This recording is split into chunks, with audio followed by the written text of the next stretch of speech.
लिए थी सर। ये कोरोना वायरस का जो फैलाव हो रहा है और नासिक ज़िले के अंदर एक केस पाया गया है, उस सिलसिले के अंदर जो है विभागीय आयुक्त साहब के साथ कॉन्फ्रेंसिंग मीटिंग थी,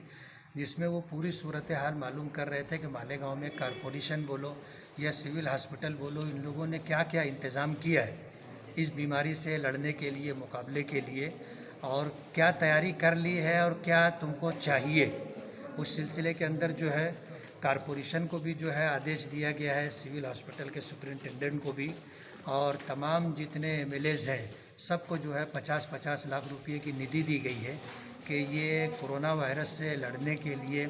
इस रिलेटेड इस मामले में जो भी चीज़ें ज़रूरी दरकार है उसकी ख़रीदी के लिए ये निधि दी गई है। और सर ये थोड़ा सा एक और सवाल था, शहर मालेगांव के लिए केसरी कार्ड के लिए आवाम के लिए क्या सुविधा है सर? अभी कैसा है कि जो सूरत हाल बनी है कि ये कोरोना वायरस को लेकर के 3 महीने के राशनिंग देने का प्रोग्राम सरकार ने बनाया है। उस सिलसिले के अंदर जो पीले कार्ड के लोग हैं उनको तो दिया जाएगा, 35 किलो अनाज उस पर दिया जाएगा, और जो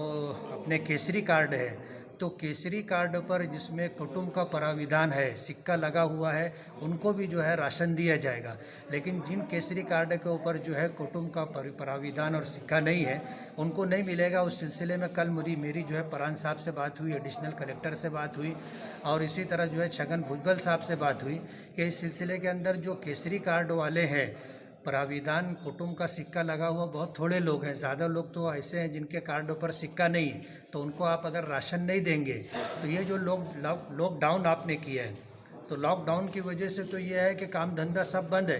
गरीब लोगों के पास जो डेली वेजेस काम करते हैं, जो रोज़ कमाना रोज़ खाना जिनका है, ऐसे लोग तो भूखे मर जाएंगे। कोरोना वायरस में मरने वालों की तादाद कम होगी और भूख से मरने वालों की तादाद बढ़ जाएगी। तो छगन भुजबल साहब से जब मेरी बात हुई तो उन्होंने कहा कि मैं चीफ मिनिस्टर साहब से बात किया हूं और फिर मैं उनसे दोबारा बात करूंगा कि हम लोगों को जो है केसरी कार्ड वाले तमाम लोगों को अनाज देना चाहिए, ऐसा छगन भुजबल साहब का बोलना था। और सर ये आपकी तरफ से कुछ यानी आवाम को यानी कुछ ऐसा आपके फंड से आवाम को यानी गरीब आवाम तक की यानी कुछ ऐसी सुविधा आपकी नहीं, इमदाद जो वगैरह? सरकार की तरफ से निधि दी गई है 50 लाख रुपया, उसमें कोरोना वायरस से निपटने के लिए जो दवाएं हैं और जो मशीनें हैं, ऐसी ही चीज़ें खरीदी जा सकती हैं। शुक्रिया।